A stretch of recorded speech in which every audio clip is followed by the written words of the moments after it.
Good evening, everybody. My name is Trevor Roland. I'll be your Master of Ceremonies for tonight. I welcome you all to the fifth edition of our Hall of Fame banquet. Please stand and join me here as Tom Inman, Coalgate graduate 1973, is going to give our invocation.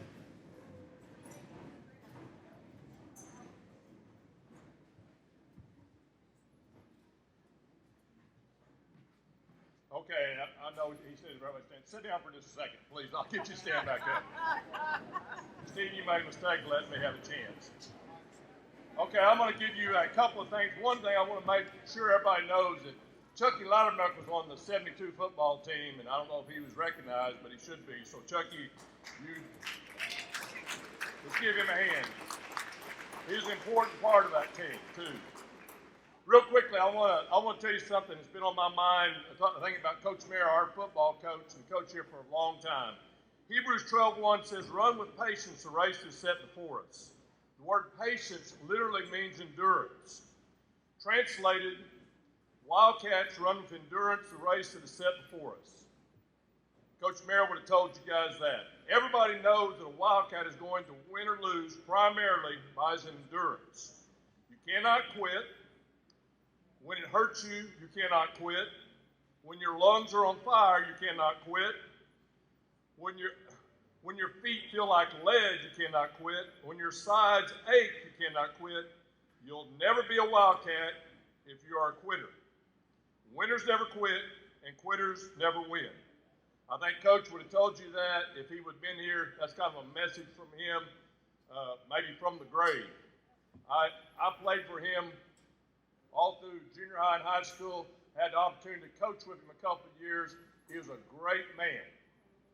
Now, if you would stand and join me in prayer, I'm going to ask you in particular, I'm going to mention about 3 guys in my prayer, and I want you to remember these guys in your prayers too. Going through some health situations out in Leard. Neil Hunt, who's unable to be here, is a teammate. These 2 guys are teammates of mine. And Gary Clemens, the class of 64. All those guys are having some health situations. Join me in prayer, please. Heavenly Father, we're thankful for this opportunity to be here and to recognize these athletes. We're thankful for the chance you gave us to grow up in Coalgate and the opportunities you presented to us. We're thankful for Coach Mayer and Coach Parkhill that worked with us in football and the other people who are instrumental in working with us. Lord, we just ask that you would be with each person here, helping them realize the importance of putting Christ first in their lives. Just bless this food and use it to nourish our body. In Christ's name I pray. Amen. Thank you.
Now, there's several people that I want to recognize. First of all, our superintendent, Greg Davidson. Ever since Greg took over, he's been very supportive of the Hall of Fame. And we certainly appreciate it. And we've got a gift certificate for Greg Davidson. Let's give him a hand.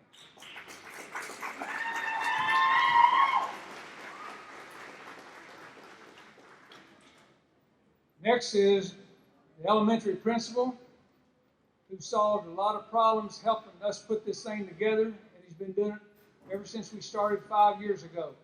All of the tables and chairs, all of the problems with the PA, anything that needs to be done, and that's Charles Canada.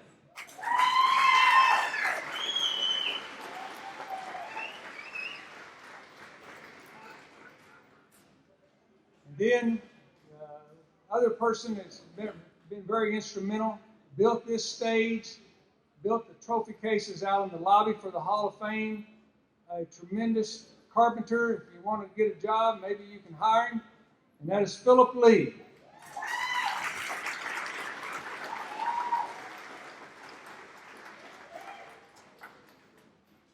The lady on the keyboard tonight, this is her 4th year to work with us, Denise Level.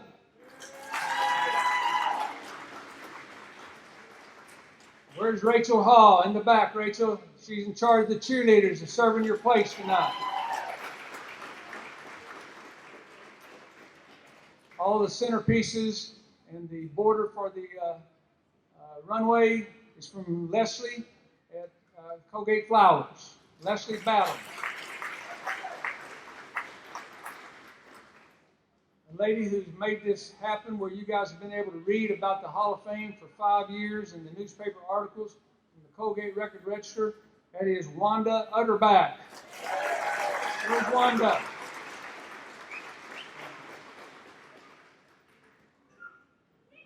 We appreciate all the door prizes, the businesses in town. And also I want to recognize some outstanding coaches that are retired and are here tonight. All of you will know this first one. He coached at Murray for 9 years, and then 25 years at East Central. Coach Wayne Cobb from East Central Tigers.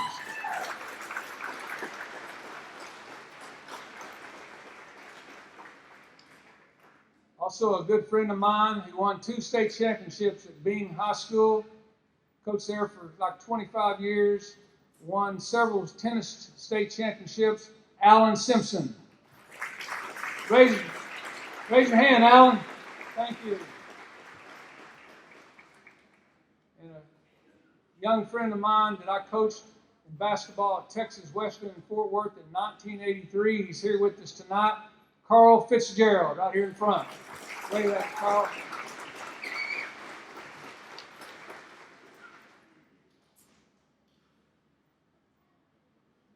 So at this time, Bonnie Lemons is going to come to the front and make a presentation to the school.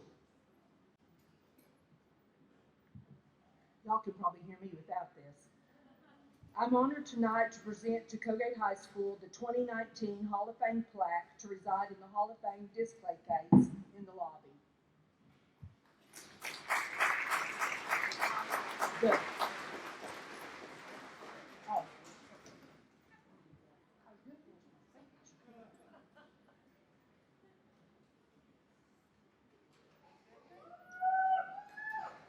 The plaque has the names of the 4 inductees and the names of all of the players and coaches of the 1958-59 boys basketball team and the 1972 football team. This award will shine brightly for years to come for all Wildcat supporters to learn about the accomplishments of these outstanding athletes. And I think now at this time, Greg has a few words that he would like to say on behalf of the school for the Hall of Fame.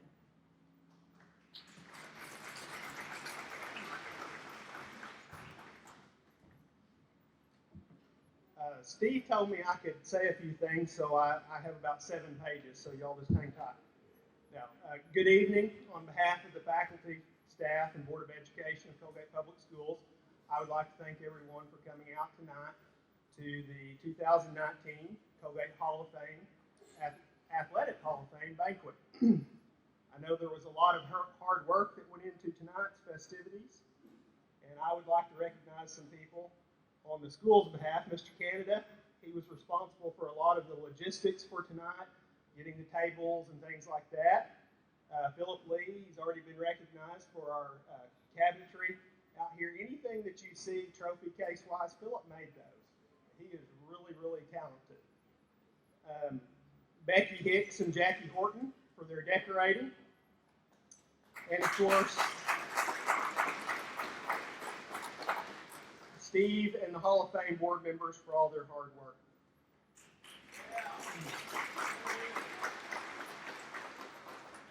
I would also like to thank the Coalgate Athletic Hall of Fame board for recognizing some of Coalgate's most talented alumni. Those of you who are our guests tonight. as well as investing in our future by providing scholarships to our graduating seniors. Not many small towns are fortunate enough to have dedicated organizations such as the Hall of Fame supporting their schools and communities. So thank you on behalf of the school.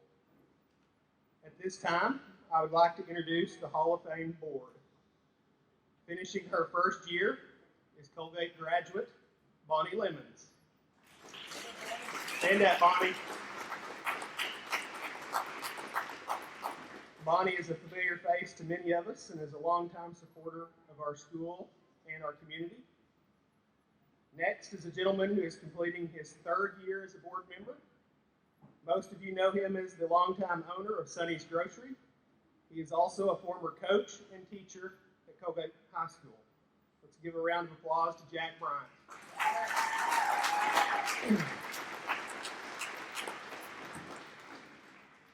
We also have 3 charter members of the Hall of Fame board with us tonight. They're Trent Borland, Bill Wilson, and Steve Hudson.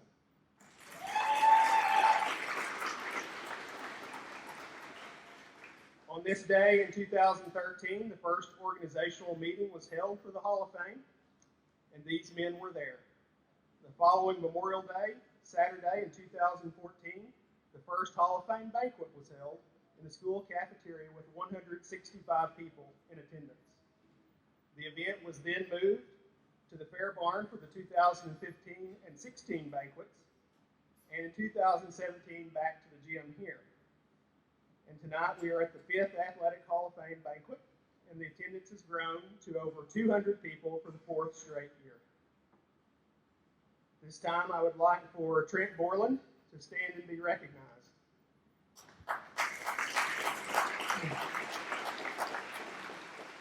For those of you that don't know, Trent is also president of the Coalgate Public Schools Board of Education. Trent is one of the most civic-minded men that I've ever met, and he literally overflows with pride for his alma mater and his community.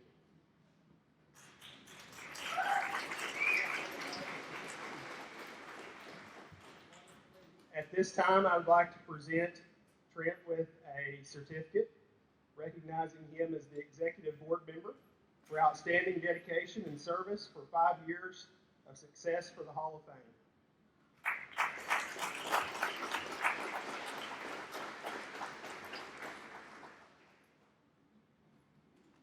I had to say all those nice things about Trent because he's my boss for 30 more days.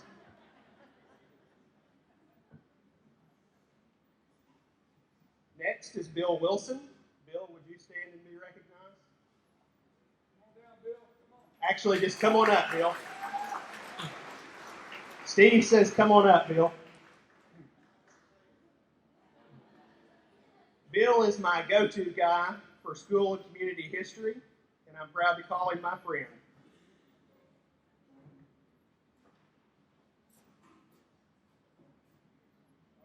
He's going to take the hard way.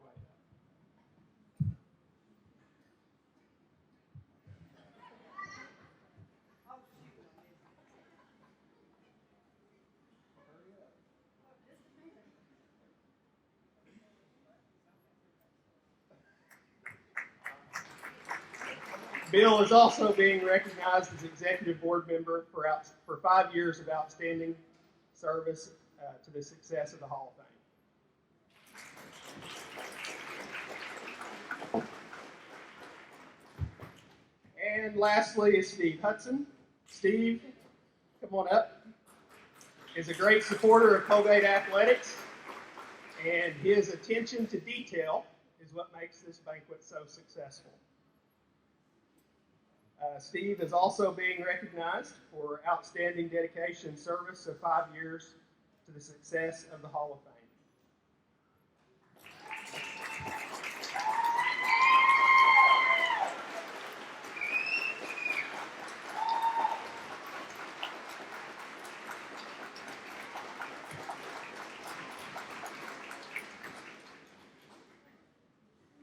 Once again, thank you, and let's give all these guys a big round of applause for all their work. Thank you, and enjoy your evening.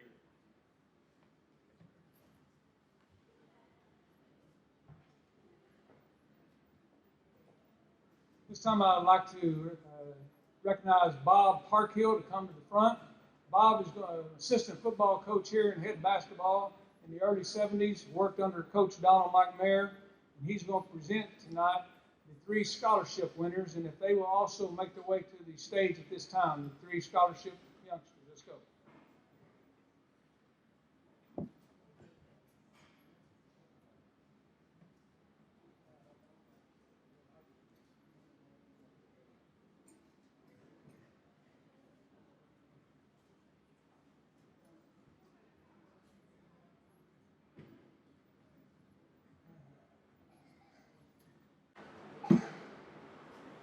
These scholarships that we're giving out today are based on participation in athletics at the varsity level. The winner of this is demonstrated a strong work ethic, possessed outstanding character, and maintained a quality academic standard. And we think about this, and these things are epitomized by Donald Mike Mayer when he was here coaching.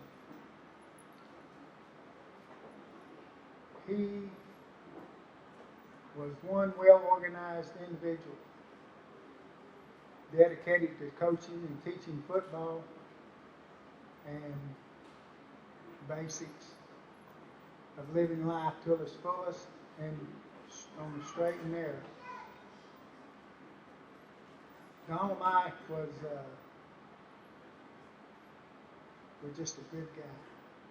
When you worked with him, he was a straight shooter,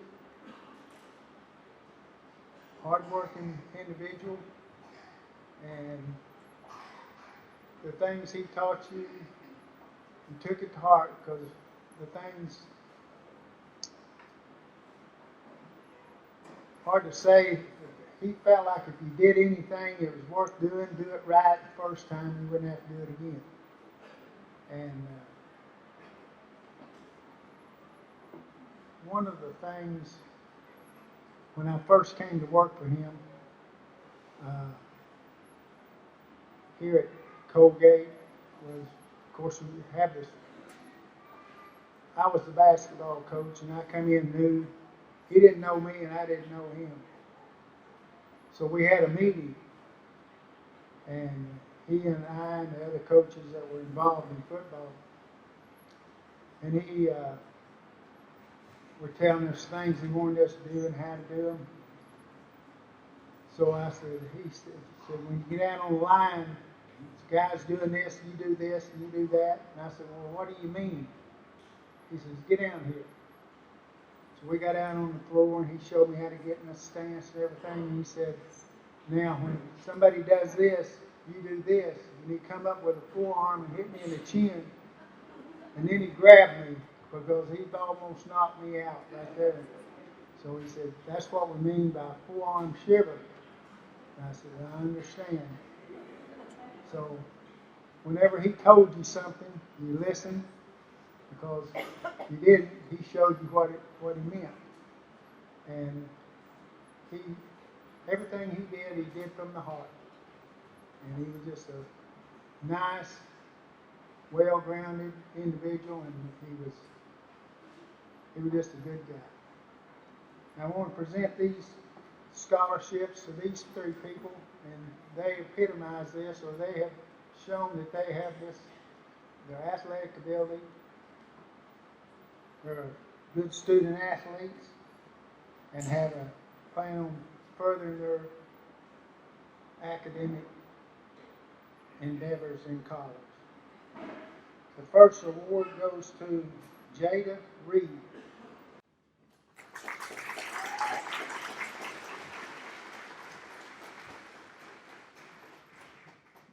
Second one goes to Austin Crank.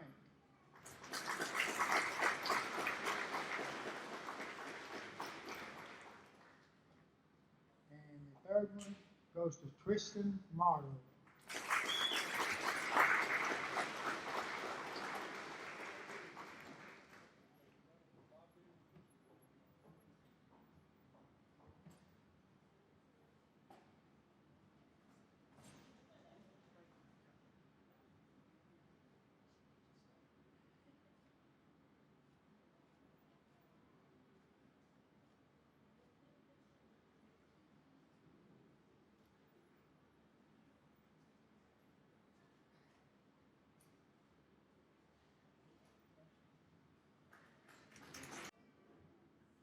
Okay, at this time, we're going to introduce our featured speaker tonight, and it's a well-known graduate, 1971, the only all-state basketball player in the history of Coalgate High School, over 106 years, a tremendous guy, Jeff Mixon.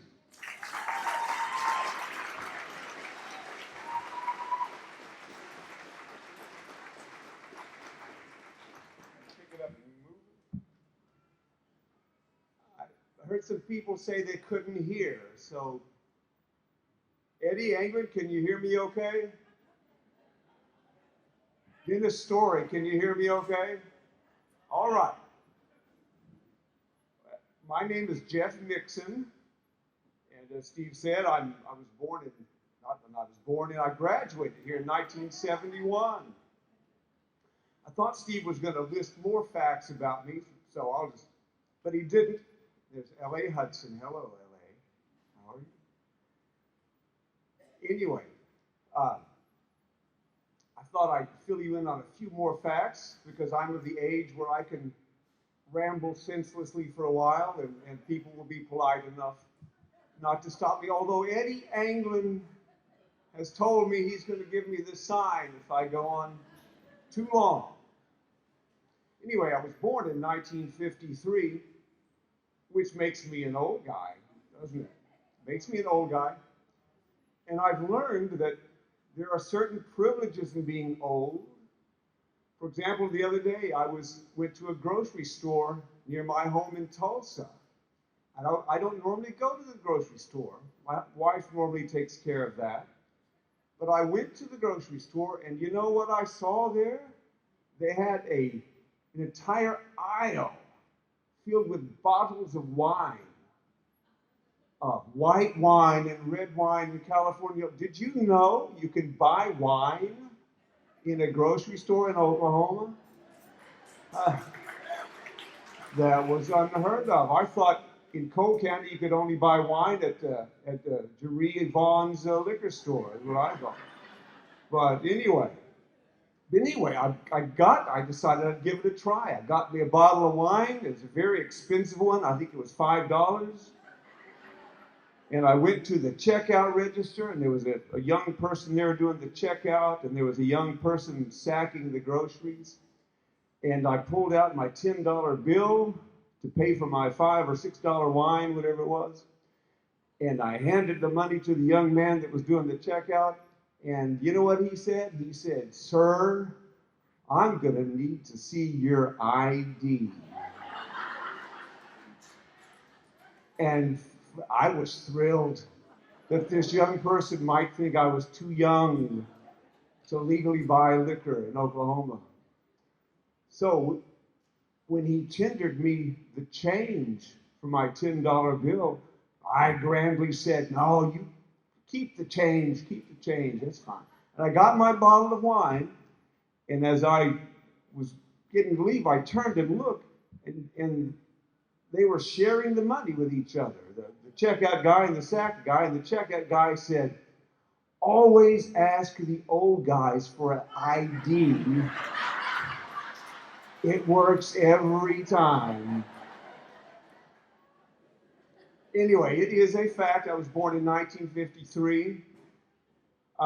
I was actually born in, I know you're dying to know this, I was born in Mary Hurley Hospital. And not the new Mary Hurley Hospital, but the old Mary Hurley Hospital out here on the road toward Cottonwood. How many of you can make that claim? Well, okay, a few of you can. Okay. My family, we wandered in the wilderness for years to California and Ardmore and Guthrie. And finally, one day, my parents came to their senses, and I remember it. Don't say I can't remember anything, because I remember the summer of 1965, in July, my parents put me and my sister Deborah, and my sister Judy and me in the back seat of our blue Chevrolet Bel Air car and drove us back to God's country, also known as Cole County, and moved us into a little house in Coalgate on Ouray Street, See, I remember. I can remember all that. Another fact that Stephen didn't mention, but this is a claim I have. I was the first person to make a basket at any goal in this building. I make that claim anyway. I don't say I can't remember. I remember vividly. It was a bright autumn day in October. It was October 17, 1966. The building was still under construction. There was a floor here, but it was not finished or varnished. It was covered with dust and sawdust and stuff. The goals were up, but there were no nets. It was just that orange round rim. But I had a ball, and I climbed in an unlocked window, and I came in here and I made a shot. That goal right there, I remember it vividly, and it went in, and I thereby became the first person to make a goal in this building.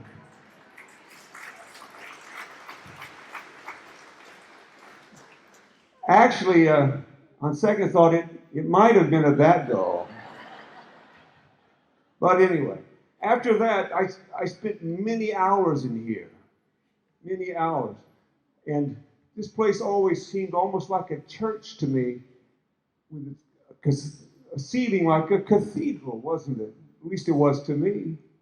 And frankly, all you people on that floor are making me nervous, because when I was here, you could not get on this floor with street shoes. It was so smooth and varnished, and it was as if somebody said, the ground on which you tread is holy ground, and you will not get out there in street shoes. But I spent many hours in here, many hours. We used to sit over there and watch the high school players play. Those boys, really, but to me, they looked like men. And they were my heroes, people like John Charles Hudson and Bob Cody. I don't know if Bob's here tonight. Delman Featherston, Clayton Whedon, those guys. You may remember some of them. I remember John Charles Hudson. You may not know this, some of you young people. There were no three-point shots in the 60s. Every basket only counted 2 points. But John Charles Hudson would shoot from so far out. He shot from three-point range, and they went in with remarkable regularity. But I dreamed about being able to do what those guys could do. And later, when I got older, I played with my teammates here in this gym and other places. Guys like Philip Cody, who's here, and Tommy Calloway, and Steve Hudson, and Wayne Blue. Wayne Blue's here, and there are other guys, Galen Childers, I don't know who all's here. And some guys who are no longer with us, but who I still remember. I remember especially Louis Westbury, and James T. Cubby, and Carl McCorkle, who are not here, and Joe Avanzini, and Ronnie Whedon. Joe is still here, actually. And so I think Ronnie Whedon is too. All those guys. And I remember also, I'm glad to see Bob Parkhill here, because Bob Parkhill and I used to play one-on-one right down here, didn't we? I think we played to a tie. There are other guys here. I don't know if some of the old guys used to come out here to play. David Mask used to come play, and Glenn Haney. Jonah Barnett would come play. He was a big guy, big Jonah, but he had a nice little left-handed jump shot, a nice soft touch, a big guy, but he could play. And tonight, we're here to remember people like that and honor people like that. People like Tish Martin. And people like Chris Rainey. And Roland Fanning. And Jonah Barnett. And all the guys on the 72 and the 58 teams. We're here to remember and honor them And it is fitting and proper that we should do so. It is right and fitting and proper that we should remember and honor those who played. Those who played in this gym or on the running track or on the grassy green of the ball fields. Those people who strove for excellence, those people who played, those athletes who played with the passion and the joy of morning youth, in days of shining victory and in nights of tearful disappointment. And the result matters not now, does it? All that matters now is that they did strive, they did compete, they did strive for excellence. And is it not true that that striving, that struggling to win, that quest for excellence, is that not a worthy expression of the better angels of our nature? I think it is. In fact, I know it is. And so I propose a toast to all who played the games with sweat and guts and love and heart and soul. Those like Tish and Chris and Roland. Those who with bats smote the leather sphere. Those who tackled and blocked. And those who took the pigskin football and put it across the line. Those who ran the race. Those like Tish who leaped so high. Their heels flung skyward rattled heaven's gates. And so, lift your glass, and with one voice we say, we praise and honor all of you this day. Thank you.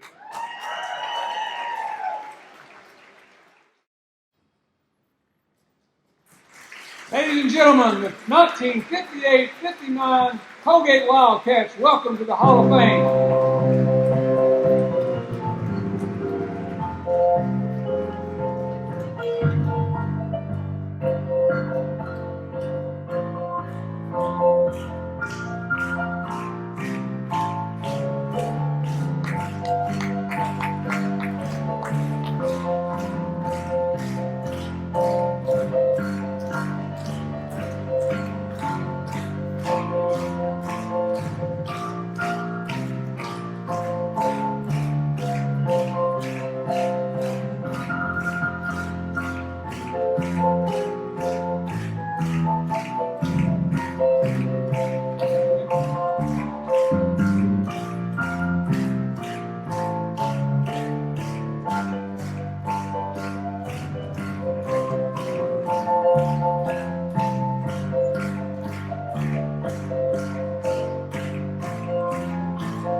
Wow, it's been 60 years.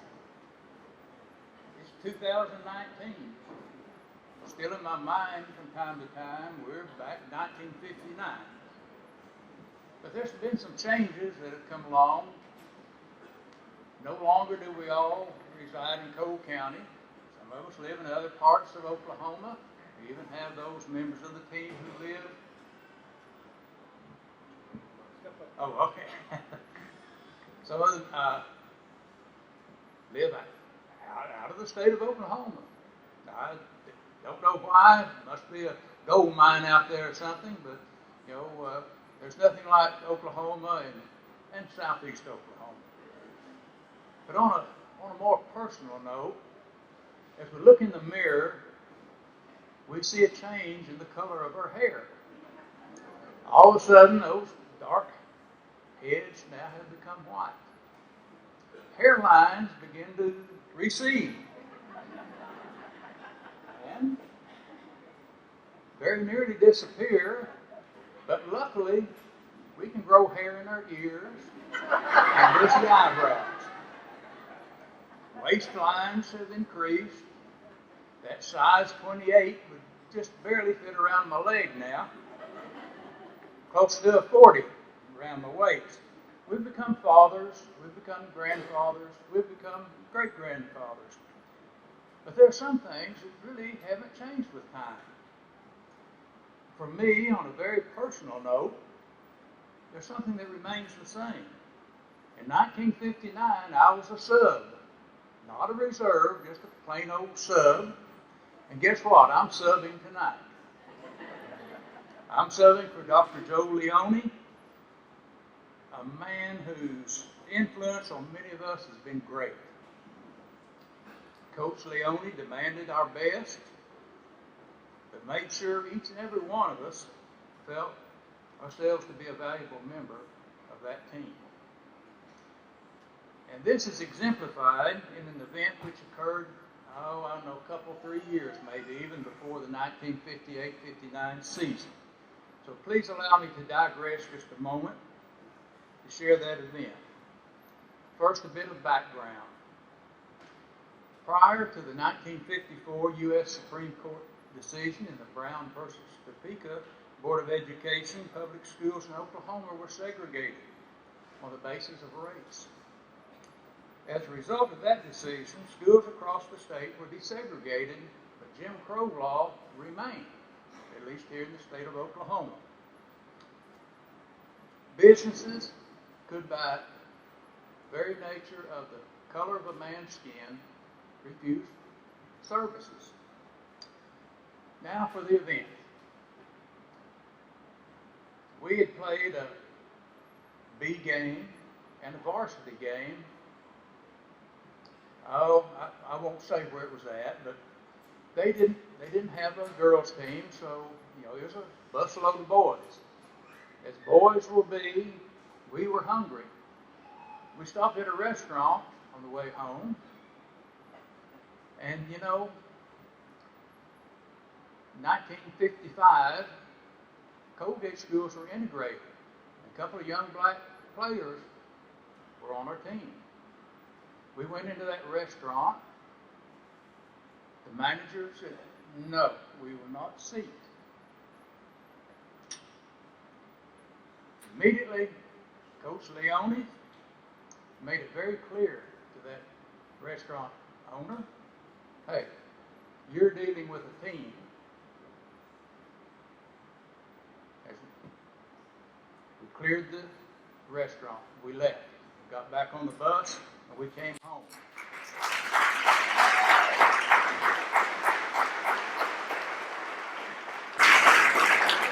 And from that moment on, this old boy realized Coach Leone had a definition for team. Now back to my point of departure. Steve, remember the phone call? He contacted me with the news that Coach Leone was not able to be here this evening and did not accept the award. So he also went on to say he was having a little difficulty finding a sub to make some comments. Well, the question came, why would he call me? Well, then it dawned on me, hey, John, you were a substitute you had a lot of experience substituting. Here I am. Then, after I had agreed to do it, what did Steve tell me? John, 10 minutes tops. 10 minutes tops. Remember the old gong show? I'll gong you. I thought, my goodness. Well, then I remembered probably why. Because at one time I had made a comment that, You know, the good Lord did not see fit to give me a very pleasant voice. Certainly did not endow me with any skills of oratory, but he did give me the good sense to not talk very long. I won't disappoint myself. I labored for a considerable amount of time over the decision of just what delineated an individual's achievement or performance from a team highlight, and then how it should be handled in tonight's remarks. After vacillating back and forth and weighing this and that, it dawned on me again, something here. Hey, this entire season was this team's highlight. 30 wins. 30 times we left that gymnasium floor with a win under our belts. That's a highlight in and of itself. Now, it is true that the road to those 30 wins, individual performances at any given time, were outstanding. Consider for a moment the following. Floyd Campbell. Floyd's uncannily accurate hook shots, left hand, right hand. His pure physical strength as he got under those defensive backboards, rebound. That knack he had for when a near miss, kicked that ball in. Floyd was offered a scholarship to Eastern Oklahoma State College. Mickey McBride, coach at East Central, was interested in him.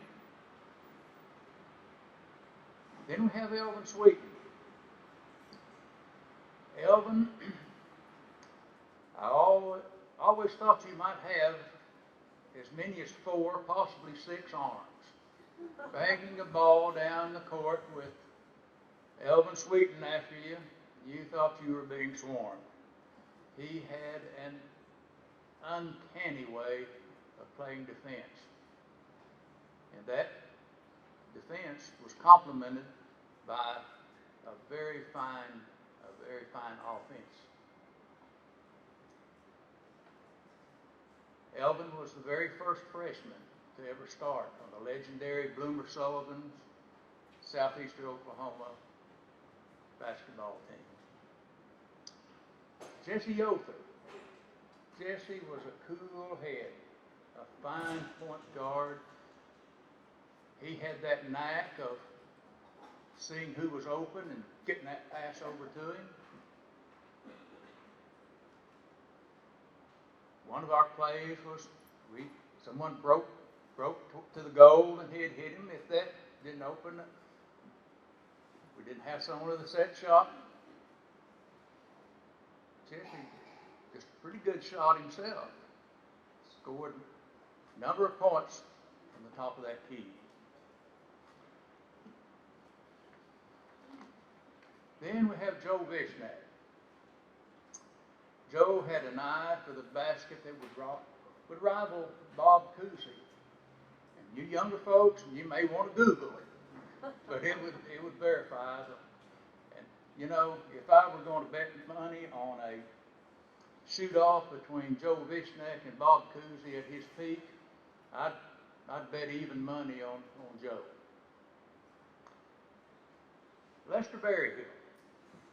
Didn't recognize Lester when he showed up here a minute ago. I probably would have had a seen him with a glass of Tang. Remember Tang, the drink of the astronauts? Lester, there's no telling how many gallons of Tang Lester consumed. And I guess that helped him to jump like a deer. He could do that. And he was a marksman. You know, Lester took the spot that I thought I was going to get. And you know why he got it? He could jump higher and he could shoot better. So the senior took a seat on the back row. Now, along with several others there on the back row, we occupied a whole lot less time in the limelight.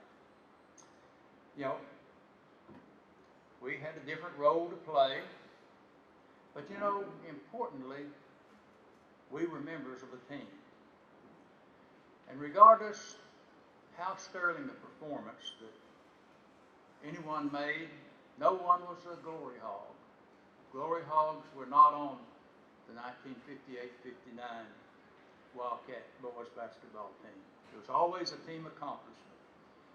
Coach Leone, a veteran of the U.S. Navy, and Joe Barnett, assistant coach, a U.S. Marine combat veteran. They knew the value of teamwork, and they would accept nothing less. And you know what? Neither did the 10 of us boys. We were a team. The 2 team losses, one loss was in the Southeastern Tournament, and I don't remember if it was Hugo or Idabel to whom we lost. But folks, I remember that practice that first day back from that experience.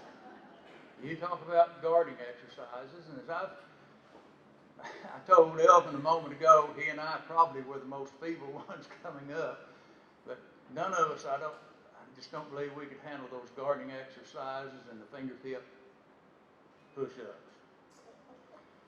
Then to the state tournament. Sports writers in the Tulsa World and the Daily Oklahoman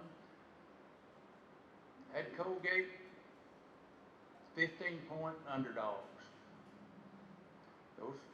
That team left the floor that night with an 11-point victory.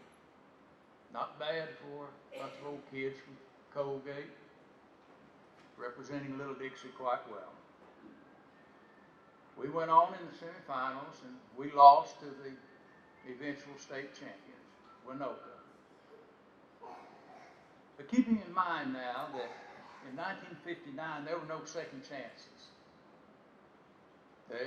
You lost one game in the playoffs, you hung it up for the season.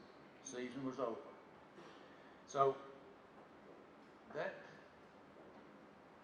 trip to Oklahoma City, that trip to the state tournament, that was a highlight. Folks, that was something that this old man's, I can still remember. Wasn't a fancy auditorium. Matter of fact, they had a raised stage. It kind of moved a little bit as you ran up and down. And I want to say this for Coach Joe Leone. He saw to it that each member of his team experienced the excitement of actually playing in the state tournament. We all got in the game.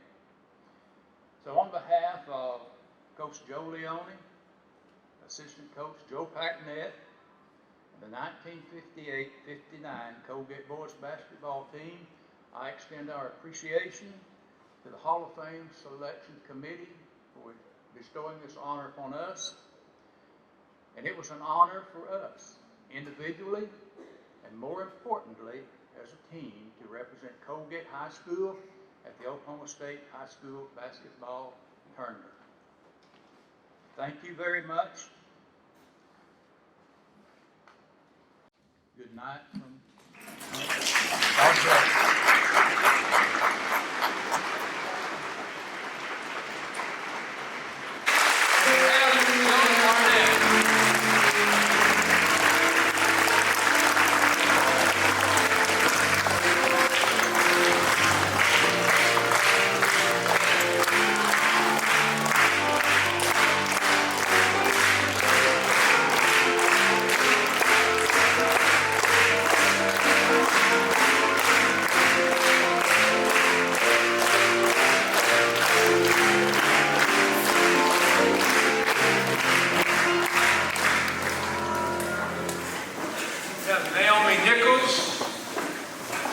Barnett and Christy Hamilton, representing Jonah.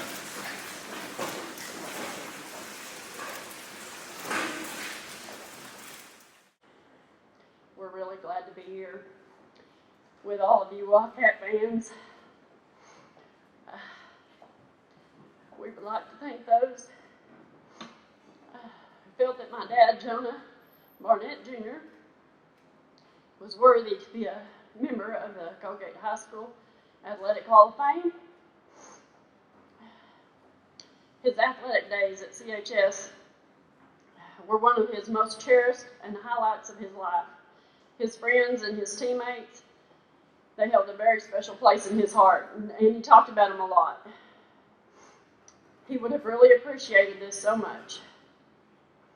And thank you all who made this possible for our favorite Wildcat. Thank you, Steve.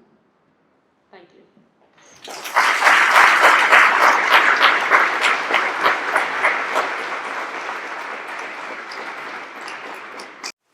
Presenting Tisha is Mike McGahey.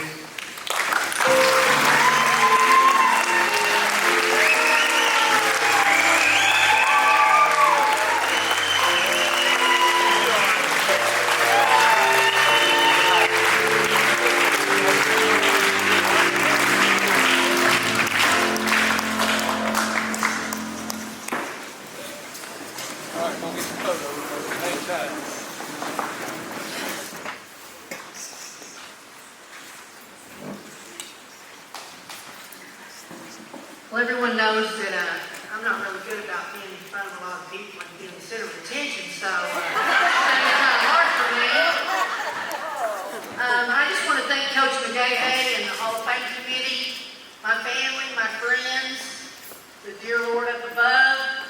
I see a lot of familiar faces. I have lots of friends here. I have people I work with at LADA. I have students. Everyone, I just thank you so much for showing up here for all of us. I've been in school now, I guess you could say 45 years because I turned 50 this year.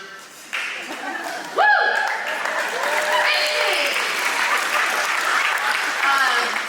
Picking a song out and pictures for this was probably one of the hardest assignments I've ever had. So, I'm not Rosemary's granddaughter, just so you guys know. I am the spitting image of my dad, E.C. Martin, and when my mom was mad at me, she'd say I acted just like him too. My mama was and is and was my biggest fan. She was, and you know, my mom and dad aren't here right now, but they would sure be happy about this. My brother and sister, my rest of my family, they're here. My sister always told me, or she told me when I was little, I always wanted to grow up and play basketball and have a size 9 foot. That's what I always used to say. Well, I grew up playing basketball, but I had an 11. So I kind of outgrew that foot. A few years back, we ran across a cassette tape. Before my mom passed away, I used to run around taping cassette. If you don't know what that is, I used to run around recording everything. So you can hear us, me bouncing the basketball, bounce, bounce, bounce, bounce. And forgive me for this, and my mother didn't cuss a lot, but you can hear her saying, Tisha, quit bouncing that damn basketball in the house. And guess what? Bounce, bounce, bounce. All I ever wanted to do was play basketball. That's the truth. That's what I wanted to do. I was going to grow up, I was going to play ball, I was going to coach, and I was going to be a singer. The basketball really didn't work out after college, but the singing did, so good for that. My group in high school, we played ball, we were in band, we ran track, we didn't even have a track. I think I jumped over that bar several times and didn't land on anything but the ground. But we played like crazy, and Coach Heck always said, I think it was in the paper, Tisha Martin, you got to quit eating all those mashed potatoes so you can get your butt over that pole there, that bar. But I worked hard and I got a scholarship because Mom and Dad, it would have been hard for them to send me to school. So I worked hard and I went to got a scholarship to Seminole Junior College, and Coach McGahey told me something that probably ruined me for the rest of my life because he said, Tisha, if you come here, you can be a big duck in a little pond. So, but if you go somewhere, she may be a little duck in a big pond. So I decided to be the big duck in the little pond. So now I like being the big duck. So after Seminole Junior College, I got a full ride scholarship to the University of Missouri. I thought that was the greatest idea ever. Until I got there, and 3 days later, I was ready to come home. Mom and Dad they were still there, thank goodness, so they brought me on home with them. So I come back and played at East Central. Thought I was going to coach. Took an adaptive PE class with special ed kids, special needs kids, and that was it. I decided I wanted to teach special ed. And here I am. I got my pen 25 years ago.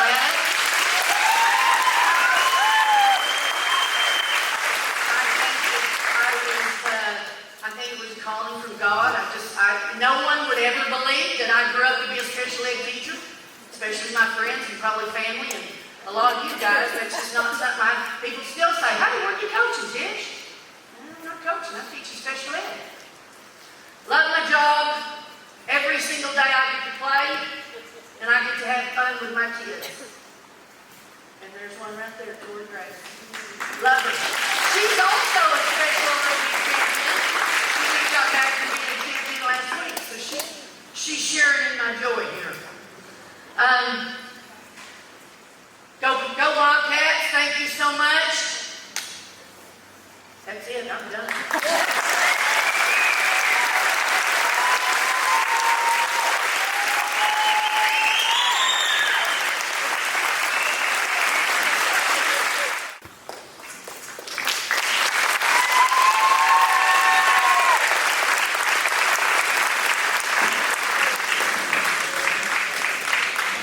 Escorting Chris is quarter order.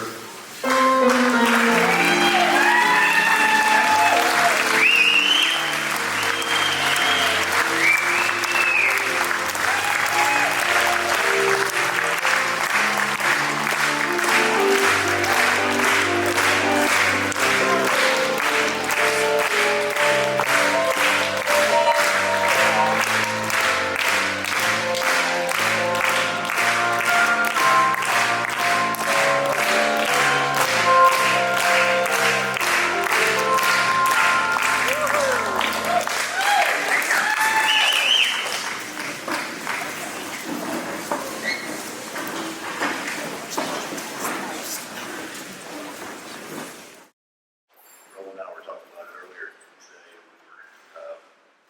were really nervous and very emotional, so no pressure now, Roland. The first thing I want to do is thank God for my life.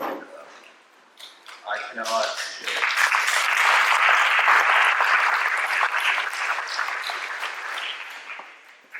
I can't imagine anything different that I would want in my life. It hadn't been easy, but at times, but in the end, I wouldn't change it.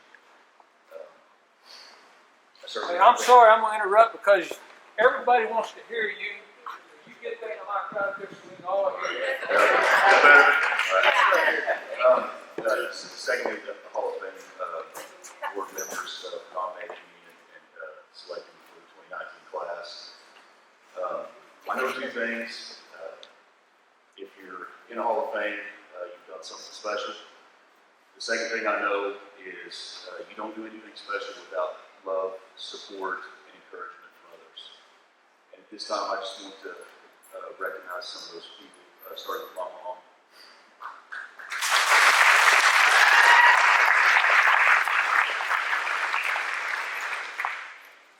My mom told me, "Taylor, work ethic. I'm sorry." All right, you're all right. And for the best quote ever is, "Chris, you can do anything in this world you want to, if you just put your mind to it." And I think that worked out pretty good for me.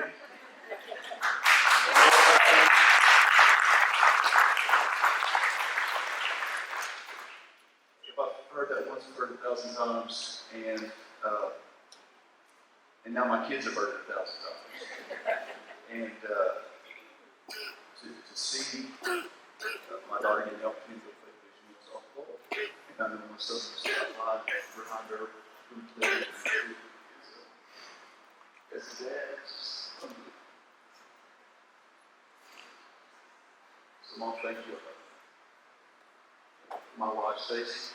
Stacy was a football girlfriend first, and an Army wife. And she probably picked the wrong football player because I was the guy who, when her friends were going out with their boyfriends to movies and dinners, her boyfriend was watching film lifting weights. So, but she supported me through all that. And then in the Army, duty calls, you go do that. I always knew that she was going to take care of everything on the home front, and she's a fabulous job. She's done a wonderful job with our kids. She's loved and supported me through it all. And so thank you, Stacy.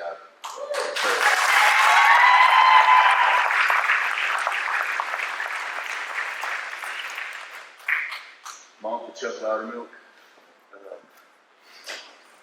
he taught me a lot about football, and he taught me a lot about life. He lifted me up at times, and when I need humbled, he did. One of the games, I had 27 tackles, and I was proud of that. And I told him over and over how good I was on that Friday night as we would talk on Saturdays.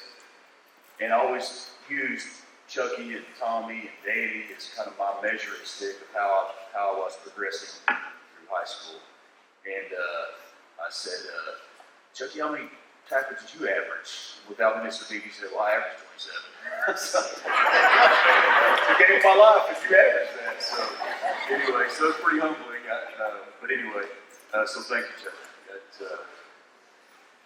My family, obviously, the Loudermilk family, you guys saw the picture where they were at the Central game, and we certainly never missed a high school game, and you could hear them up there cheering on the Wildcats and me, and it always meant a lot to me to know that Loudermilk Clan was represented up there.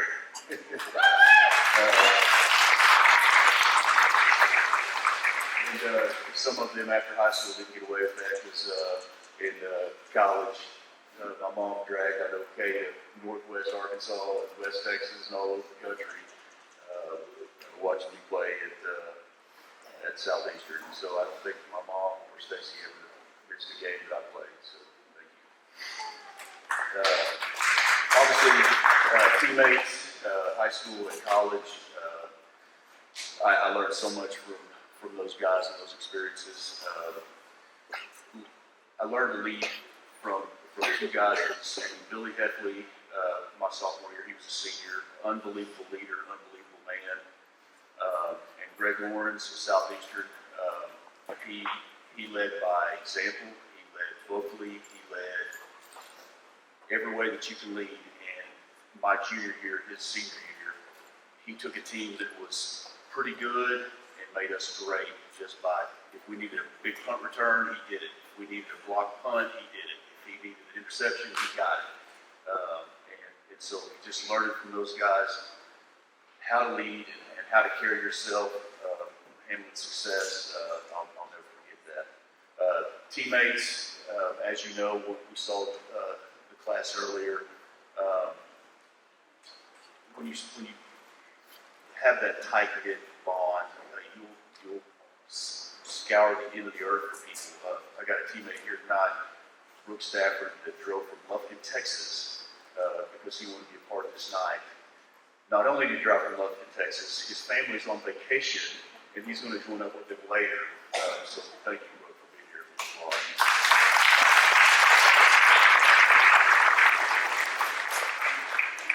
Coach Sloan, hard work. When I first talked to Coach Sloan and asked him for an opportunity, he said, I'll make you one promise, kid. You'll work harder here than you've ever worked in your life. Now, in the back of my mind, I'm thinking, hey, you don't know the Loudermilk family. But what I told him was, Coach, you're never going to coach another player that's going to work harder than I will for you. And so that was our promise to each other.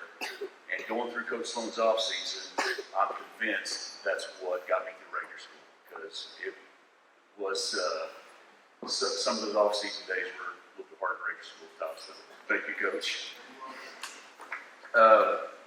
Kenny Pepworth, obviously not able to make it tonight, but I just wanted to say, he invested in me at a young age. My very first baseball game, he called me, asked me, hey, what time do y'all play? He came over, and he came over just to make sure that I looked right in my uniform. He told me, he said, Chris, to be a good ball player, the first thing you got to do is you got to look like a good ball player. So he made sure that I was dressed right and my hat was on right and all that stuff. But he also, is that here? Okay, so Kenny was a lot older than me. No, he wasn't that much older than me. But what he did is all of those guys would go play at his house football, and he would let me play. And I'm sure he whispered, "Hey man, you can tackle him, but don't light him up," But the two things that I took away from that, I said, man, I'm actually pretty good at this game. And the second thing is it taught me to love the game, and so I will give you a great deal of thanks as well. Other people I want to thank is Jim Cox, Gary Coffey, Joe Adamzini, Alan Luger. You guys have helped me a lot along the way, whether it's just been advice. Joe taught me how to lift weights the right way, and how to take on college as a college athlete. So I want to thank those gentlemen. When I was a kid here at Coalgate, I used to do a lot of stuff with my grandpa Louder, whether it was put out flags for holidays, or work at the feed store, or just go around town. We'd talk to, I hate to say old timers because I'm that guy now, but we were talking, he'd be talking to these guys and just around town, and it always went to football. And they were talking about, just the great games that were played, right? So it was like, you remember the time I was there Friday night, Joe Adamzini threw the touchdown that helped us win the game, or, I was there the night that Tommy Loudermilk was dragging 6 or 8 tacklers and they still couldn't bring him down. Or, I remember I was on that team where Coach Mayer told Dan Loudermilk, there's not a starting position on this team unless you make one. You hurt 4 guys in practice, just line them up. Tom Heck rushing for 360 yards, or Rainey Heck, nobody could tackle him kind of guy, makes everybody miss. And on and on and on. And my point to it is I remember as a little kid sitting there, seeing the gleam in their eye, because that was their guy, that was their Wildcat, and he was part of their community. And I remember going, man, that's what I want to be. That's what I want to do. That's what I want to put my mind to, Mom, is I want to put my mind to being that. I want my community to be proud of me. I want to represent them in the best way possible. And so when I got to Southeastern, it was just fitting that we had this Wildcat Award, and I'm like, that's my award. So I won that thing every year we were down there, I think. But the celebration dance, some people know about that, some people don't. And I'll just tell them. So I played on defense, and these guys who would intercept passes, and I was kind of a defensive lineman. They're like, when I get an interception, this is what I'm going to do. When I get a, tackle, this is what I'm going to do. And so I just mouthed off one day. I was like, well, I've got a little something when I get an interception I'm going to do. And it's called the Coalgate Quake. And I had no idea what that was going to be. But as fate would have it, 3 games later, I got an interception. And Greg Lawrence come over and said, let's see it. So I had to come up with something out of my hip pocket, and that's how the Coalgate Quake was born. No, we're not going to see that. No, too old for that. But Coalgate was always in the forefront of my mind. I wanted to represent this community and this town and this school in the best possible light that I possibly can. I am certainly very, very proud to be from Coalgate, and I just hope that Coalgate, that I have made Coalgate proud as well. So, one more thing before I get off. Coach Sloan, can you come up here for just a second? Coach Sloan, can you come up here for just a second? So, doing this Coalgate Quake, it was on the verge of getting 15-yard penalties, right? That was, one thing. There was one game where one of our guys had just a phenomenal dream hit, and I went to the 50-yard line and called in the medevac. So some of these gray hairs I may have caused. So tonight, what I would like to do is present Coach Sloan with this shirt. It says, "I survived the Coalgate way."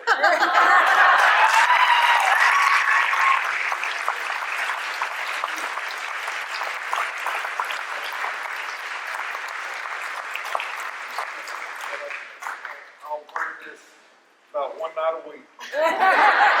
Probably don't fit your heart.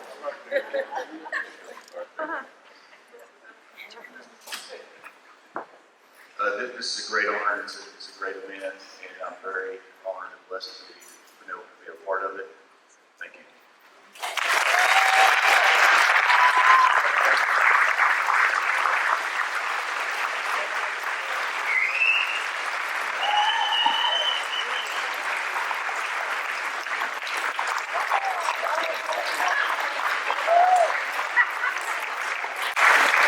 Seat up here for the 7-minute stretch. Go with God Bless America.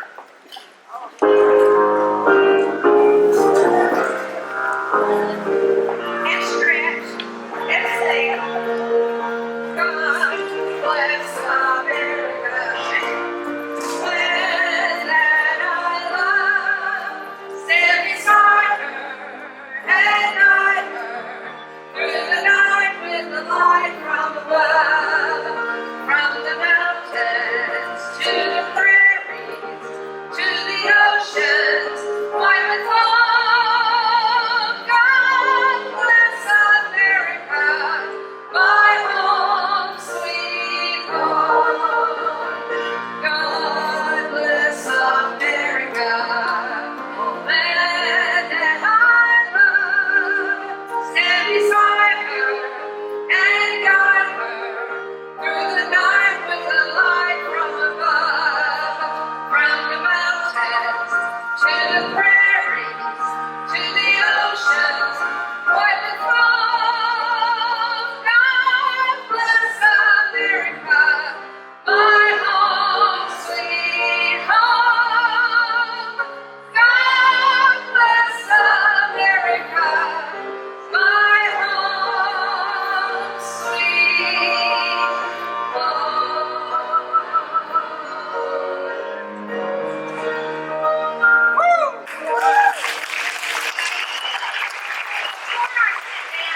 Isn't it a great night to be a Wildcat?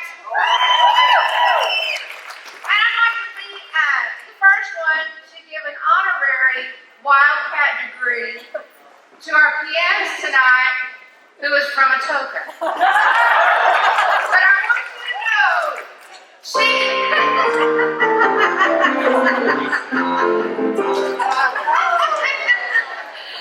but she's a great gal. This is Denise Lovell. If you haven't ever met her, she's just a lot of fun, and she's a neat lady. She used to teach choir there at Atoka, but now she's Gear Up Lady, whatever that means.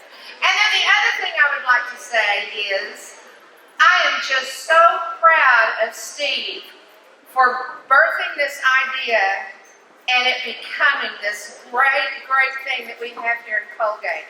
It's the best time ever. I haven't had such a good time, and I don't know when.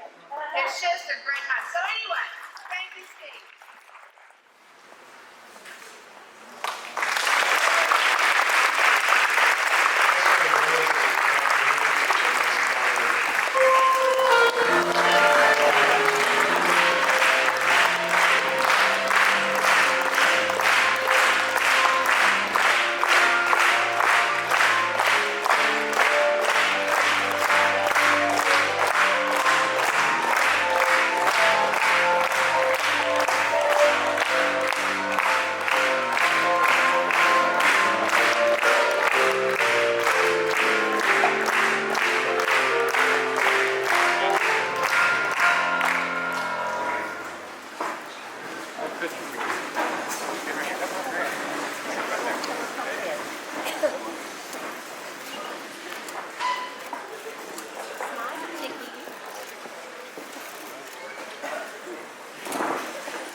Can everybody hear me here? Oh, yeah. I don't know if you guys noticed, but Coach Bryant still had dark hair in some of those pictures. I know we only have 10 or 12 minutes, but I'm going to go ahead and tell you guys I'm going to break that by about 3 minutes. So Steve's going to give me the warning here in a second, but just don't even give him no attention. It's okay. I've already warned him. So listen, this is really cool for me. I'm going to try not to get as emotional as Rainey over here. You did set the bar good. That's a nice job on that. So look, I got to thank the committee. This is really cool. I don't want to miss anybody, but Steve Hudson started this vision a couple years back, and it's really cool because it just kind of being here. I had all these things to say, but after seeing a lot of people that I haven't seen in years, this is really cool. It's like I'm on Ernest Paul overload. I want to talk to everybody. I want to shake everybody's hand. I want to tell you stories. I want to tell you things I remembered, but if I haven't gotten to you yet, I apologize, but I want to. But Steve, thanks for the vision of getting this started. It's really, really neat. Jack Bryant, some of those gray hairs, obviously I caused. I'm sorry. Not sorry, but sorry type deal, you know what I mean? Thank you for having a little bit of input on this. Bonnie Lemons, Bonnie, babe, nice job. I'm glad you got a chance to help me with this. All the times you got me out of trouble, and now we're doing something to celebrate me. I appreciate you having a part of this. I'm glad they didn't let you talk about me because it would have been, we would have needed a big drink to get through all of it. You know what I mean? Bill Wilson, all the stuff. I apologize it took me forever getting to you, but you did a hell of a job getting all this stuff together, man. Give everybody Bill a round of applause. All the technology stuff, and he's done an awesome job. One person that wasn't on the committee this year, Melba Thomas. Melba's in the back. Melba missed out this year. Her husband passed away, and I want to tell you, Melba, your husband was awesome. He was a very respected man. I respected him. Hardworking cowboy. I really love that man. Get a chance to talk to him. I'm sorry you weren't part of this, but I want you to know that your husband was a true cowboy, true gentleman, and I respected him a ton, and your family. I've grown up around him, and just want to thank you for all you've done for our community and your husband as well.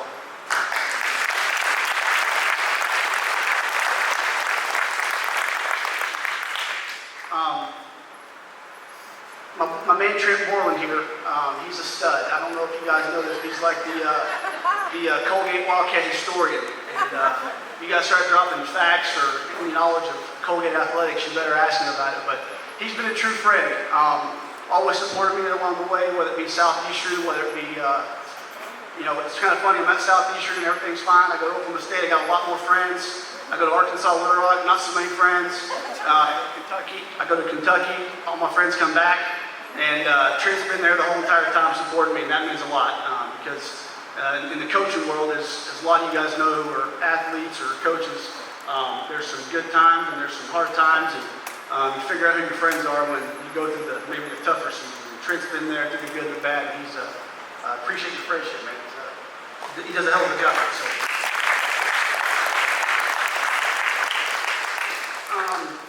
This is pretty cool for me because the 72 class was a part that my dad was on. There's some guys in here that really helped me throughout my years here.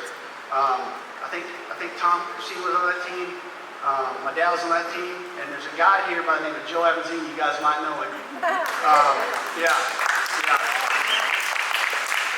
And if I can get through this, I might be okay. But Joe was one of my role models. I'm not even gonna look at it; he's over here somewhere. But Joe was a role model to me. And to a lot of boys and a lot of youth here in Cole County. The guy never wants any credit. All the guy does is give his time, his energy, his work, his expenses. He's taught me how to lift weights. If you want to be a student athlete, he always preached academics. He was a true pillar, hero of mine. And I can't thank you enough for everything you've done for me out there. Definitely, I'm not where I am today without you being a part of it. And thank you. Yep.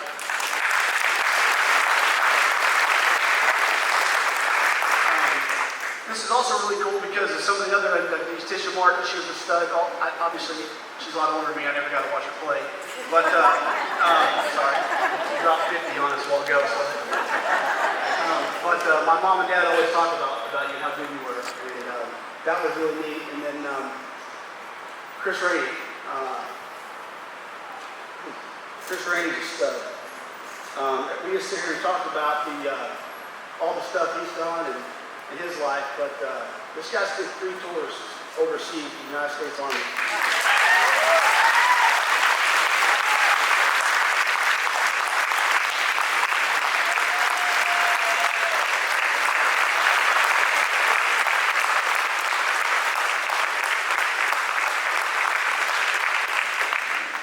When I was a kid, Brendan would take us down to watch Southeastern games, and between my grandpa knowing Dog Farm and Brendan knowing just about everybody at the gate, one of the reasons why I wanted to go to Southeastern was because of Chris Rainey. That was my version of the OU, OSU, or whatever it may be, but Southeastern was my big time because of Chris Rainey.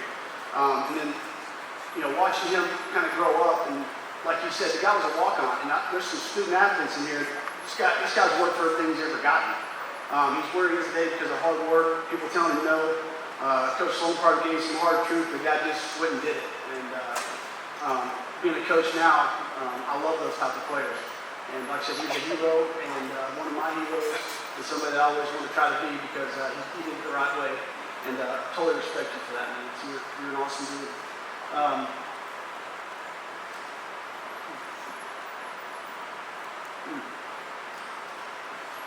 One of the cool things about my job is that I've moved around a lot for those of you who kind of follow me. One of the coolest moments is when they tell my name, whatever, and where I'm from. It's a big deal when they put Coalgate, Oklahoma up there. That's a big deal.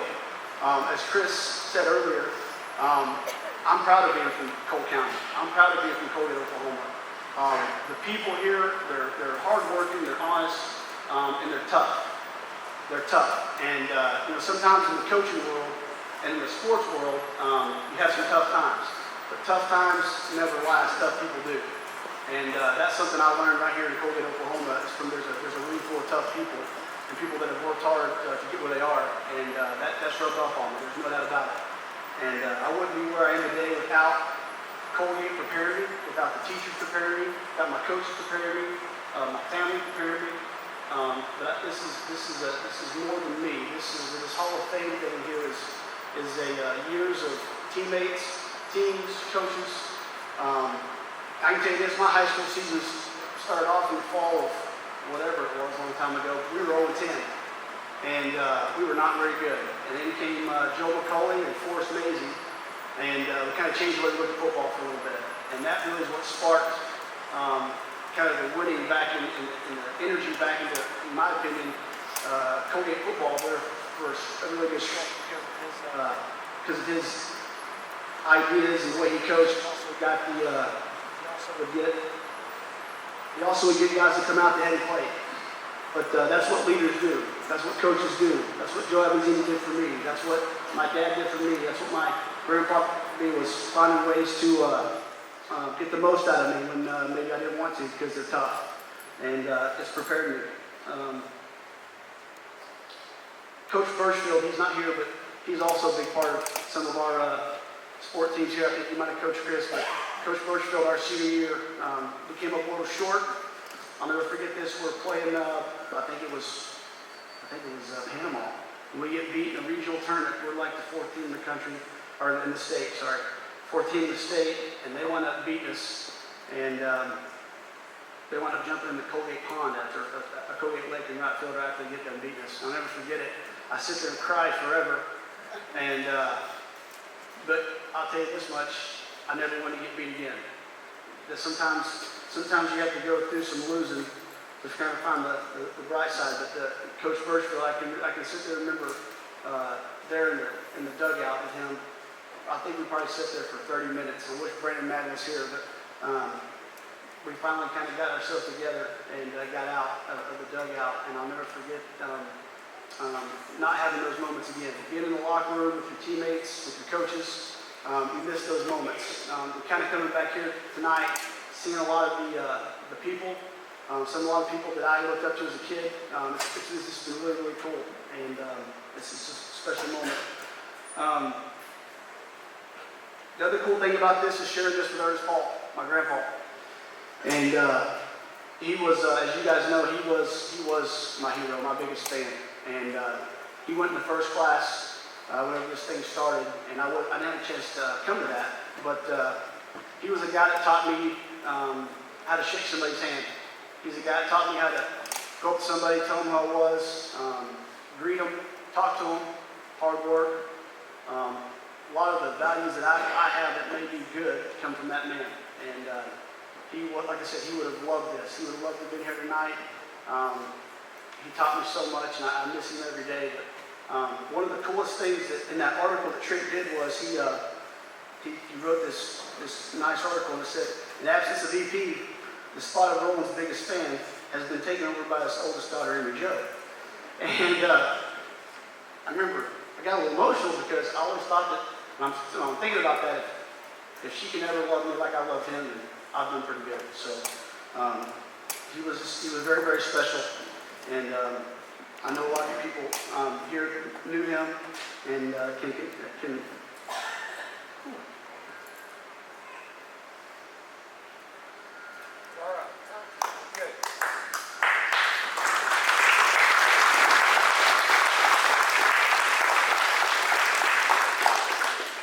he was special, and thank you for always being nice to him. Like I said, he would have loved this.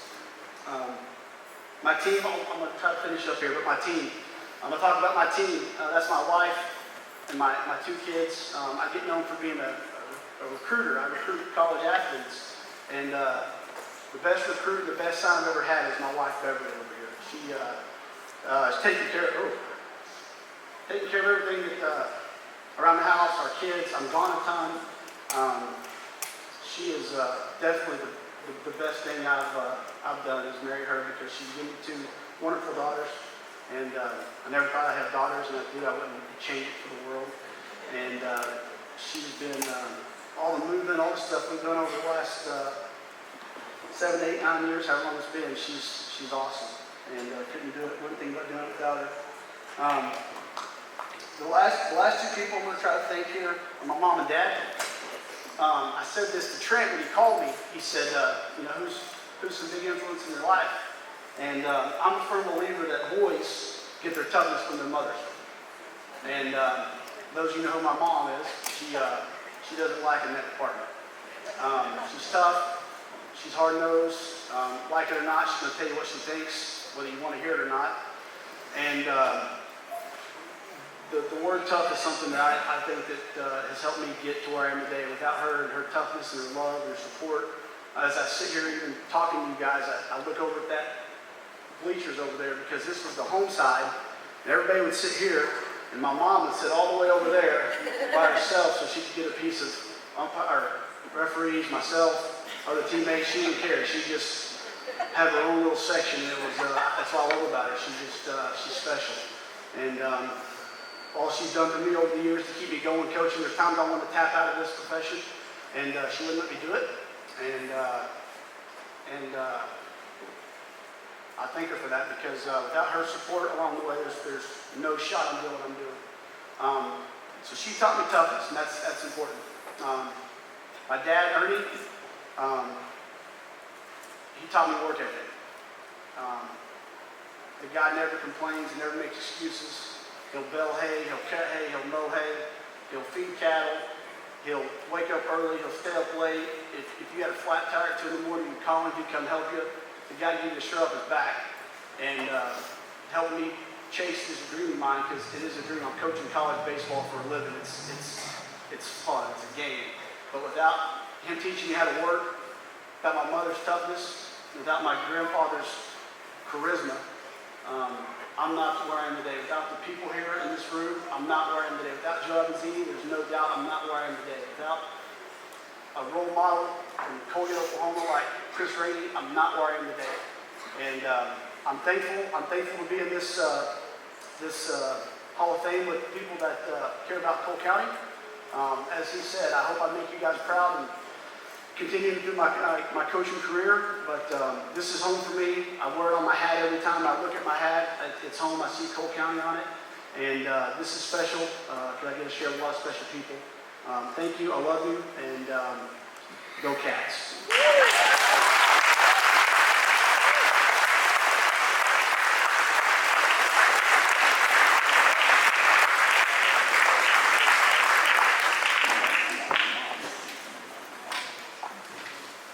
Okay, I know it's getting late, but this is a once-in-a-lifetime opportunity for these people. And Joe Evans is going to help me out because he's going to keep it short on this last year, okay? 1972 football team.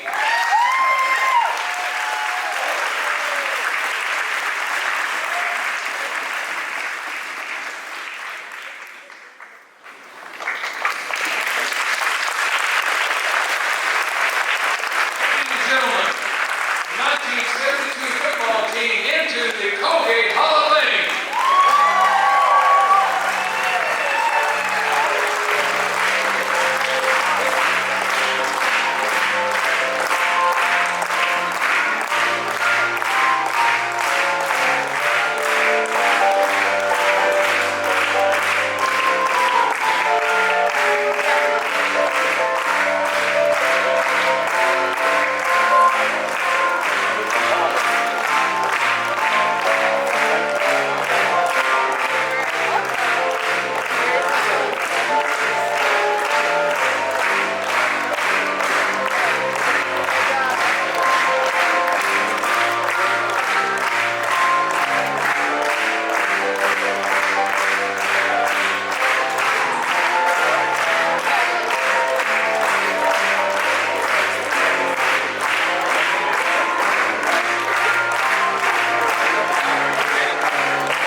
Shirt, Jimmy and Joe Avanzini.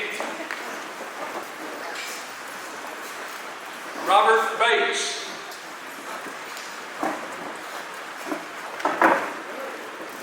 For Alan Carpenter, brother John Carpenter. Murdoch Clanton. Joe, don't run off. Gary Coffey. For Mark Code, his sister Ellen Code. Tom Corsini. Dale Crow. Ernie Fanning. Tom Heck. Philip Helms. Neil Hunt. Andy Inman. Tom Inman. Jim Johnson. Alan Lear. Wayne Lee. Lee Munn. Dwayne Pebworth. Larry Pope. Frank Smith. For Wally T. Cubby, his sister Emma Francis.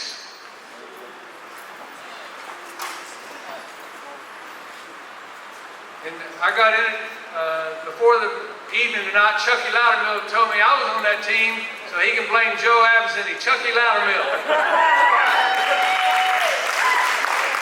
And the coach, Bob Parkhill.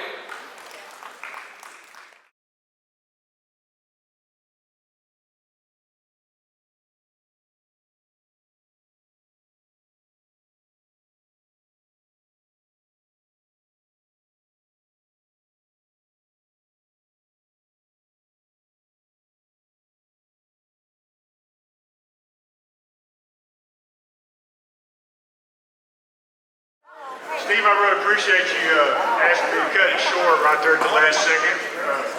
After following these other guys, I didn't even want to come up here. But anyway, what I'm going to try to do is I'm going to try to tell you guys about the Class A 1972 Final Four football team. First, I'm going to tell you what everybody thought. They weren't supposed to be there. And I'm going to tell you why they weren't supposed to be there.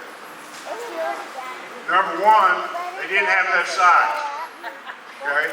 Number two, they didn't have enough speed. And number three, there wasn't enough of them. And all you got to do is open up your little program there and count, and you can see how many there were, about 23 or 24 of them. And as far as the size deal, I've been around a lot of Pee Wee football teams, and so far I think I'm up to 4 6th grade lines that were bigger than our starting offensive line. Okay? And as far as the speed deal, we had 2 sophomores that they timed with a stopwatch. That'd be Murdoch and Tom, and the rest of us they timed with a sundial. Okay? So I really want to thank the Hall of Fame committee. Hey, you knocked it out of the park again this year. Hey, what a great bunch. What a great bunch of people from this little old town that's gone out and had an effect on the world. What a great job. I want to thank Steve. I want to thank you for asking me to do this. And at first I turned him down because I just thought Tom Emmons got to do this. He's a better speaker, probably do a lot better job. And then I got to thinking, hey, I've been talking about these guys all my life, and now I'd like to get up and talk about them in front of them. And so what I'm going to do is I'm going to kind of start from the very beginning, and I'm going to run through that real quick, and then I'm going to make some comments from our football coach, and then I'm going to end it up with a little story and get out of your hair. So it all started in junior high. For everybody that was on this team, they had to go through 2 guys in junior high. Coach Don Mike Mayer, Coach Gene Davis. And their somewhat extreme idea of what conditioning was. Everyone had to learn that. And I think through junior high, you don't remember anything, but you remember what we came away with. And I think there was 3 things. Number one, we were going to be in better condition, and we were going to execute our offense and defense better than any of our opponents. Number 2, if our opponents don't score, they can't win. And number 3 was, we don't lose to a token.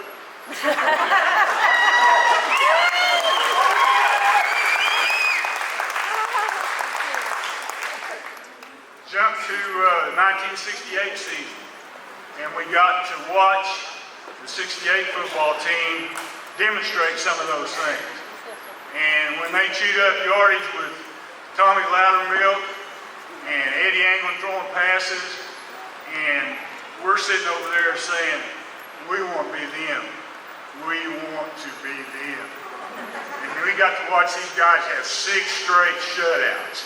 6 straight shutouts. They were our heroes. We wanted to be where they were. We weren't on the bleachers playing football. We were there watching. When they huddled up and somebody said, what's our offense? What was it, guys? Oh, it's bashful. Cannibals. And when they huddled up, they said, what's our defense? Headhunters. And we ate it up. We couldn't wait to beat them. And then 1969 season, our freshman season, everything started coming together. Of course, all the guys that were underneath us in 72, they were having good junior high years. Went 7-1 as a freshman team. Our only loss was the first game of the year with McAllister. You know, I don't know why Coach Mayer didn't go ahead and schedule Ada and Durant too. You know, he made up for it in later years. We played Durant 2 years in a row in high school. But one of the things that happened at the very end of our freshman season, and I sure wish Coach Davis was here, he walked into our locker room in the back of the old gymnasium over there. You remember where we dressed? And then you ran to the football field for practice. And I don't remember everything he said, but I've never forgot these words that he said, and these are the words. If you stay together, if you keep working hard, you will have a chance to play for a state championship. You remember that. You remember that. You go, as I'm going on through here, you remember that. And you remember they don't score, they can't win. Okay?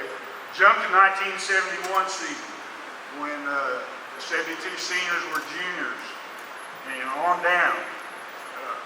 Had a good senior class led by Dwayne Lawson and Jimmy Humphrey and Tony Davenport.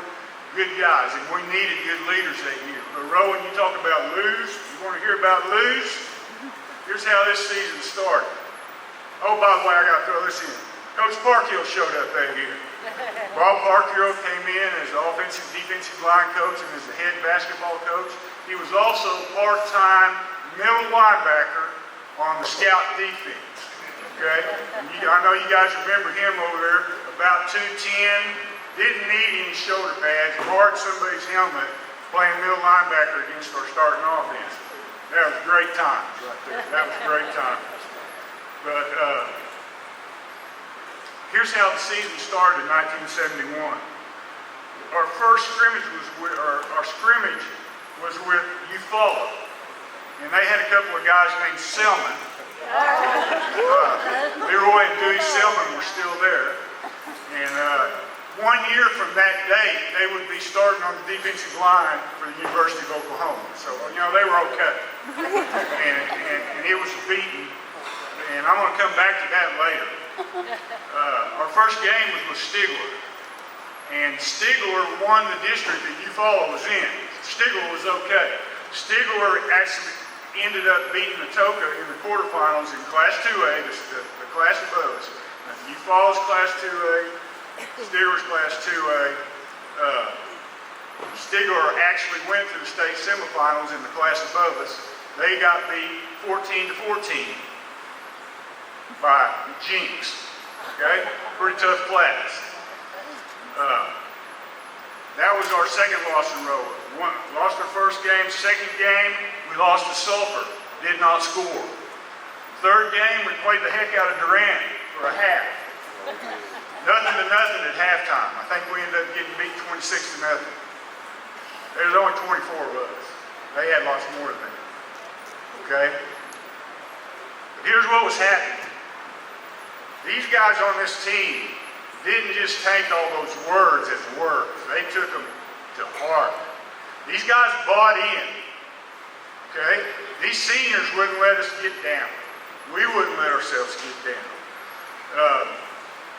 We went on, we won a couple of games in a row. Lost to Atoka. We lost our patches.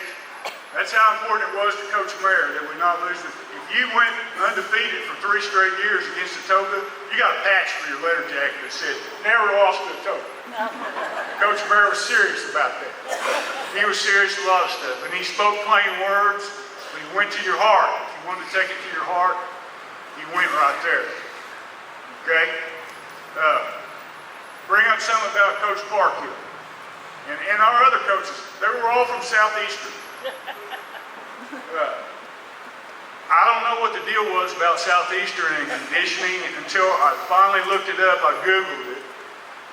And back years ago, there was one class that every prospective coach had to pass before he could become a teacher and a coach, or a coach.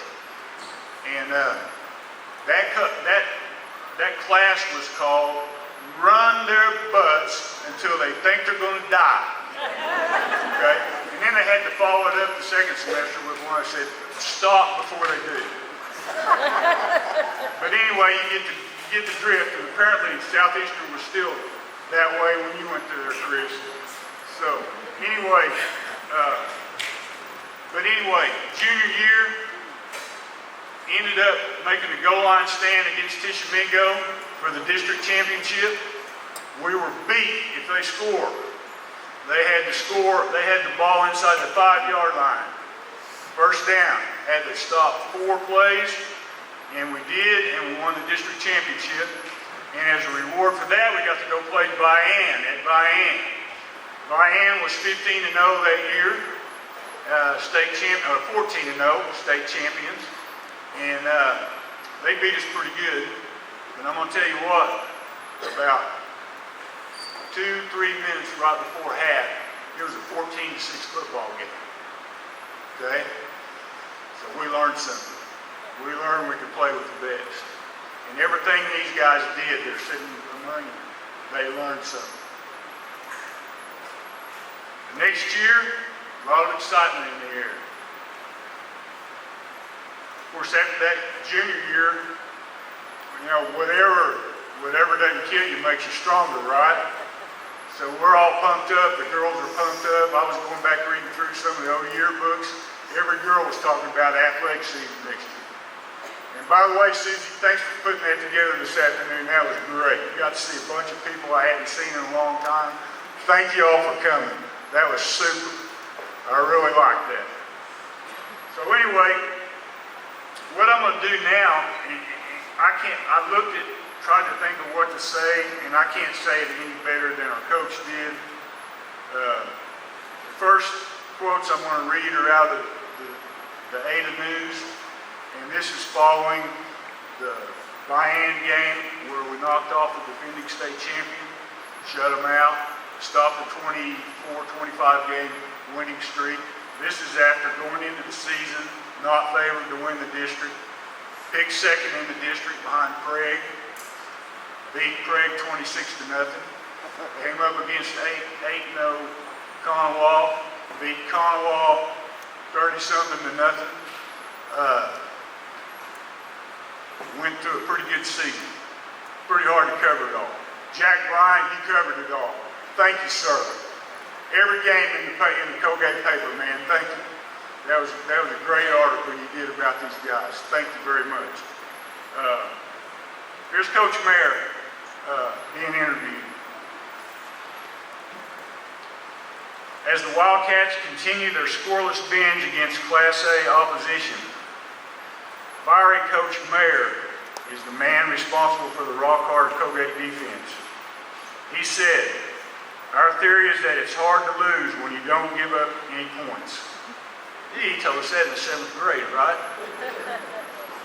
We've always taken great pride in playing good defense, and this bunch of kids has done it better than it's ever been done before here. The best team Coalgate ever had, 1968, shut out 6 teams.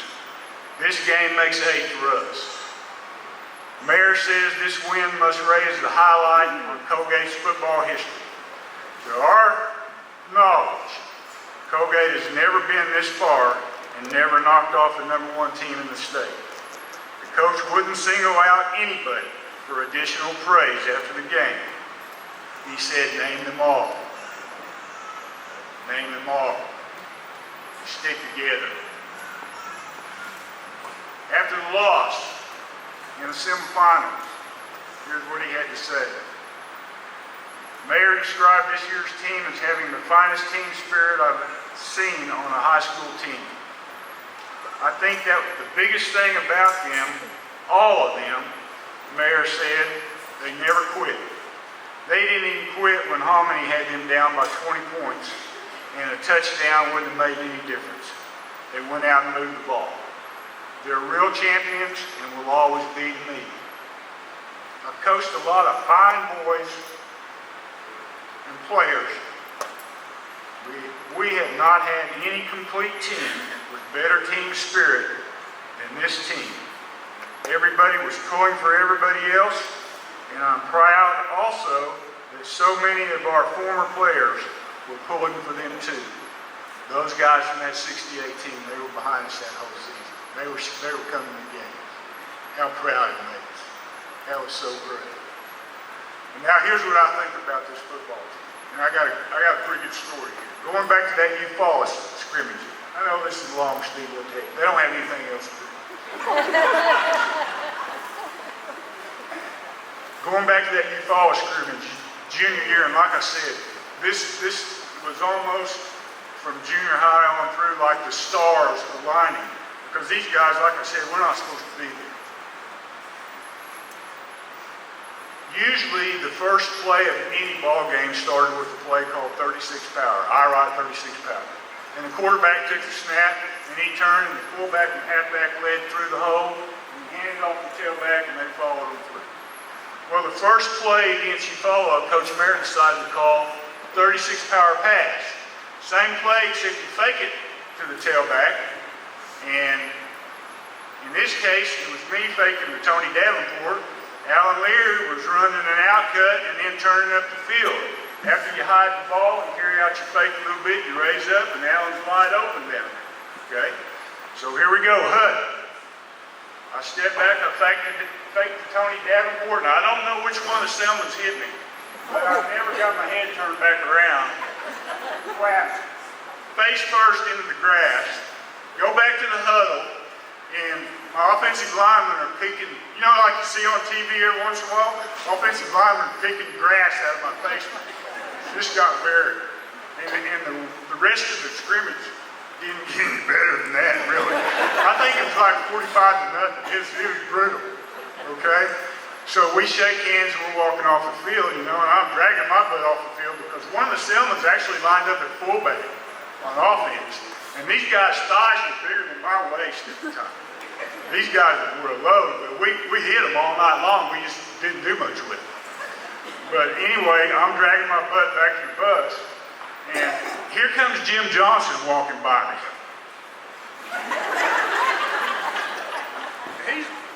He's laughing his butt off, and I'm like, what's the matter with you? We just got killed. And he kind of came over to me and he said, oh, we were shaking hands, and I shook hands with that big blankety blank that was lined up in front of me all night, one of the Selmans.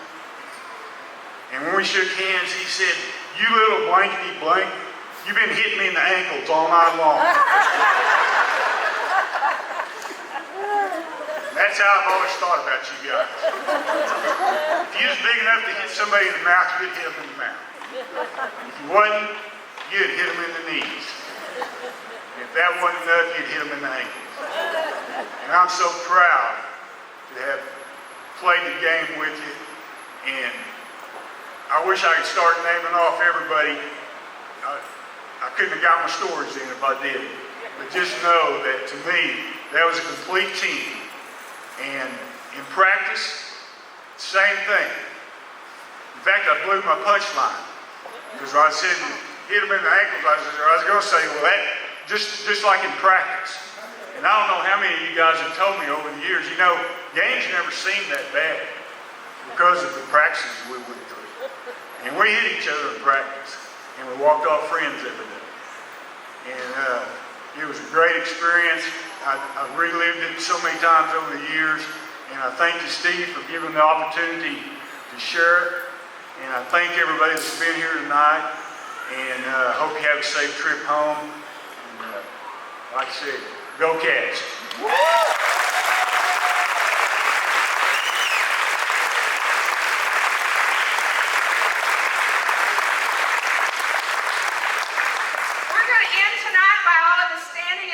Oklahoma, and for those of you who don't know, I am not Bridget Palmer. My name is Nancy Joseph Benz. I'm JD's daughter. Bridget lost her voice.